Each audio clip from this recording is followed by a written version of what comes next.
Assalamualaikum warahmatullahi wabarakatuh. Saya Nabila Zikatimia, NIM 19060285 dari Teknik Informatika kelas B pagi akan mempresentasikan tentang tugas saya, yaitu di sini tentang clustering.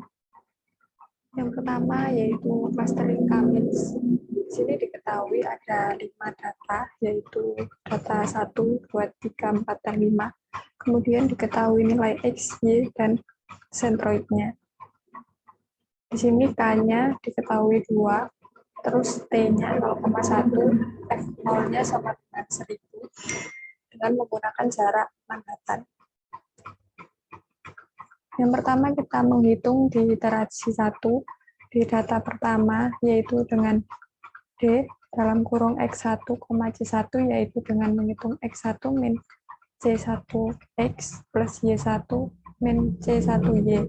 Diketahui kan di sini X-nya 3,4, kemudian C-nya yang pertama yaitu 8,1, kemudian Y-nya 2,5, dan C1Y-nya itu 5,5, dan dihasilkan yaitu 7,7. Kemudian data 2, 3, 4, dan 5 ini sama dengan menggunakan C1, tetapi beda di X-nya. Data 2 menggunakan X2, data 3 menggunakan X3, dan data 4 menggunakan X4, dan data 5 menggunakan X5. Kemudian yang kedua yaitu dengan menggunakan C2. Di sini data 1, caranya sama seperti tadi, tapi menggunakan C2, yaitu X1 min C2X ditambah Y1 min C2Y.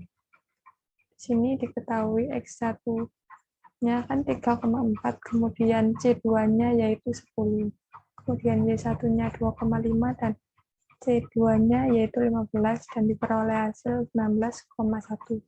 Kemudian untuk data 2, 3, 4, dan 5 sama seperti data ke-1, cuma berbeda di X-nya.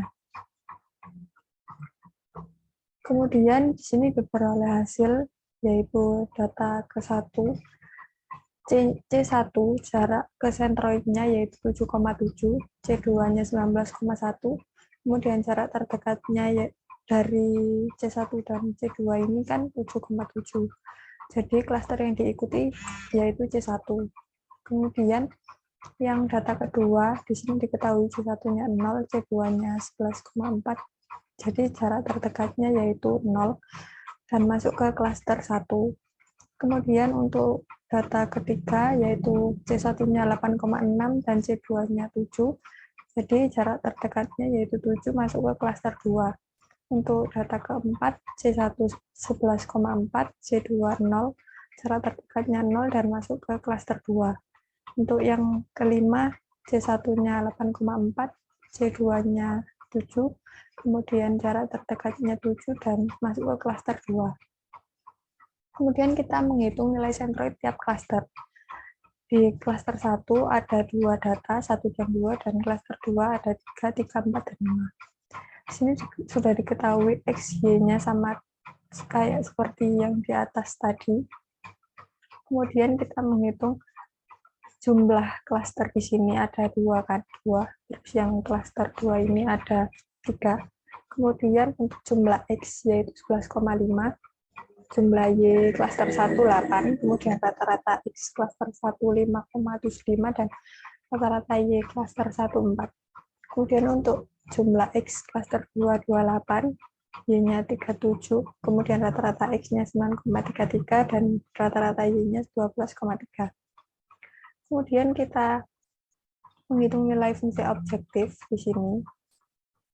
Dari data 1, 2, 3, 4, dan 5, diketahui K1-nya 14,82, yaitu cara menghitungnya seperti ini, data 1 dengan sentroid 1, yaitu X min rata-rata X ditambah Y min rata-rata Y dikuadratkan. Jadi diperoleh hasil 14,82. Kemudian untuk data kedua sama seperti data ke-1. Lalu untuk data ketiga caranya yaitu X min rata-rata X plus Y min rata-rata Y dipangkatkan 2. Di sini diperoleh dari ini klaster 2, data 3, dengan peroleh hasil yaitu 13,44. Jadi perubahan J di sini kan caranya 1000 dikurangi 79,20 dari sini J-nya sama dengan 920,80. Masih ada data yang berpindah klaster atau perubahan. Maka dilanjutkan ke iterasi selanjutnya karena di sini masih ada sisa. Kemudian lanjut ke iterasi 2. Caranya seperti iterasi yang pertama tadi, kita menghitung datanya dulu, data 1, 2, sampai 5. Di sini dengan yang pertama dengan menggunakan X1 dengan C1, X2 dengan C1, X3 dengan C1, dan seterusnya. Kemudian untuk yang kedua yaitu dengan C2 di sini dari X1 sampai X5. Kemudian sudah diperoleh hasil ini dari data 1 sampai 5. Jarak terdekat di data 1 yaitu 3,85 yaitu masuk ke klaster 1. Kemudian data kedua 3,85 masuk klaster 1 juga. Data ketiga 3,66 masuk ke klaster 2. Data keempat 3,33 masuk ke klaster 2 dan data kelima terdekatnya 5 masuk ke klaster 2. Lalu di sini kita mencari nilai sentroid tiap klaster, sama seperti yang iterasi pertama tadi, kita menghitung jumlah X dari klaster 1 dan klaster 2, kemudian jumlah Y dari klaster 1 dan klaster 2, kemudian rata-rata X dan rata-rata Y dari klaster 1 dan klaster 2. Untuk menghitung nilai fungsi objektifnya sama seperti yang di atas.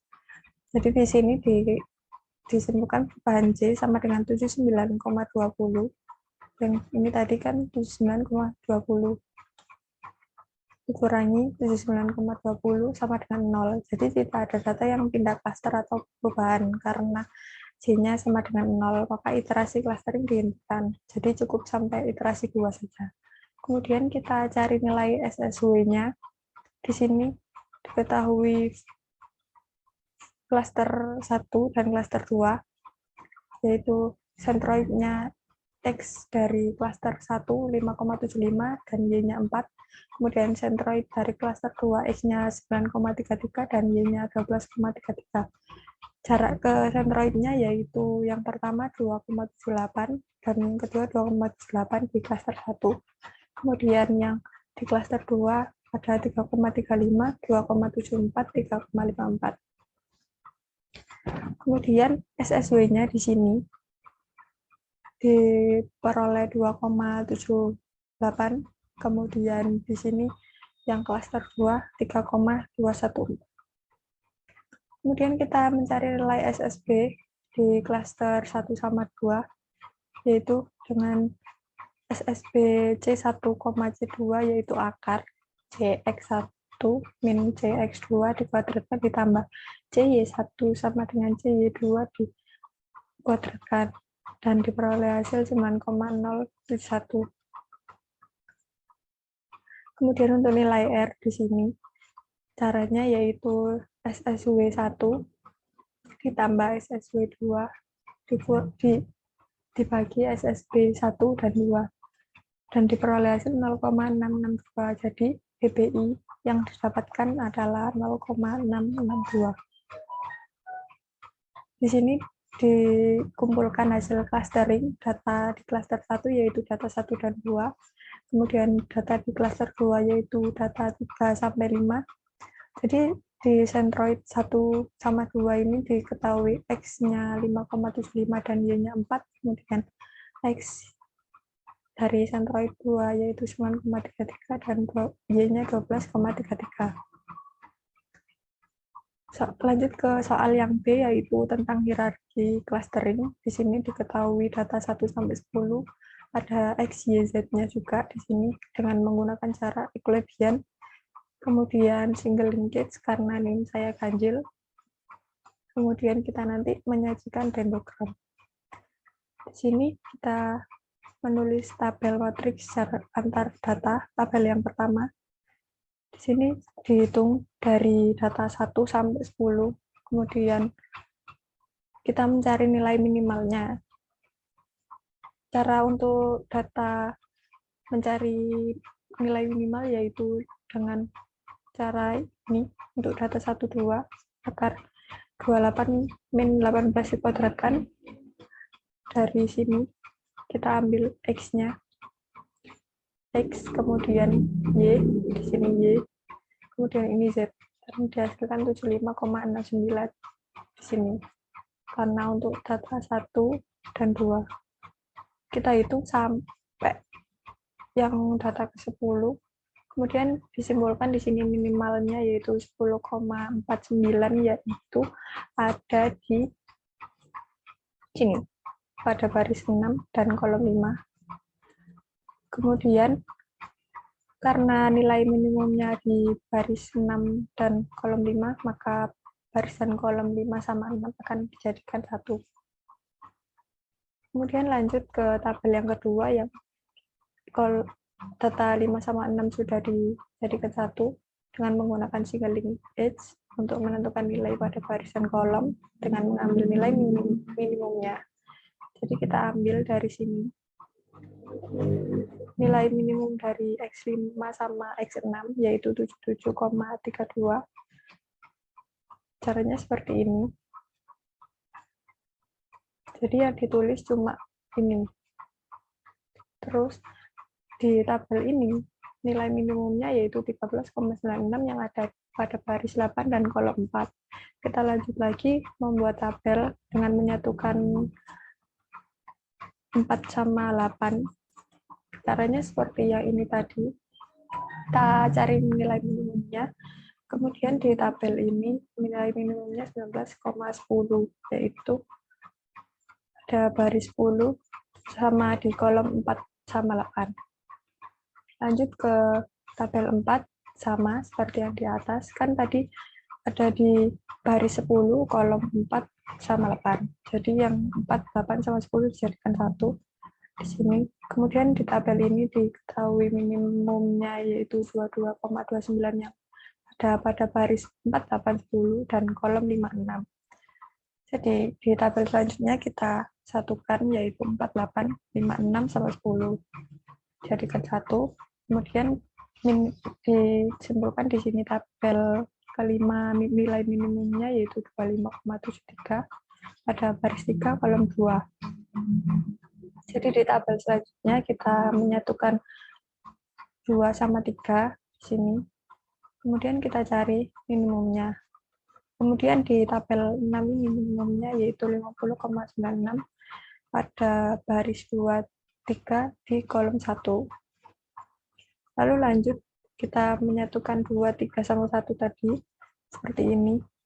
Kemudian diperoleh nilai minimum 52,20 pada baris 9 kolom 48, 56 sama 10.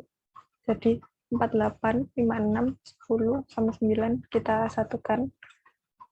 Terus kita cari nilai minimumnya pada tabel 8 yaitu 61,13 pada baris 7 kolom 48, 56, 10 dan 9.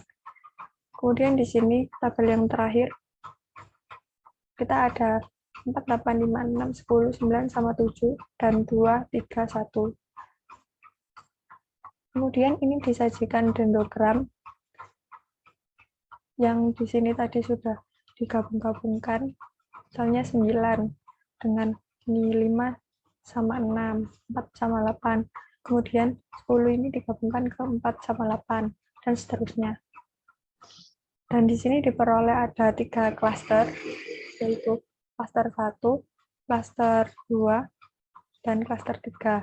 Klaster 1 ada data 4, 5, 6, 8, 9, dan 10. Kemudian klaster 2 ada 7 saja. Kemudian klaster 3 ada data 1, 2, 3. Kemudian di sini kita hitung mencari jumlah rata-rata, kemudian jarak ke sentroidnya dan SSW. Di sini sudah dihitung semua dengan hasil yang seperti ini. Setelah mencari nilai ini, kita lanjut ke SSB-nya. Di sini SSB, kita menghitung SSB 1 sama 2, 1 sama 2. kemudian 1/3, kemudian 2/3, karena yang 1 ini 0, jadi kita tidak perlu menghitung. Kemudian setelah menghitung SSB, kita lanjut ke mencari nilai R-nya di sini. Diperoleh hasil R untuk 1,2, 1,3, dan 2,4 yaitu ini. Kemudian hasil DBI-nya yang didapatkan yaitu 0,54. Jadi kesimpulannya di sini dari perhitungan di atas diambil 3 klaster untuk mengelompokkan data. Pada klaster 1 terdiri dari 6 data, yaitu pada data 4, 5, 6, 8, 9, dan 10. Kemudian pada klaster 2 terdiri hanya 1 data saja, yaitu pada data 7. Sedangkan pada klaster 3 terdiri dari 3 data, yaitu 1, 2, dan 3. Dan untuk komposisi 3 klaster ini memiliki DBI sebesar 0,54, sehingga dapat dikatakan jumlah klaster ini baik karena lebih dari 0. Terima kasih. Sekian presentasi dari saya. Wassalamualaikum warahmatullahi wabarakatuh.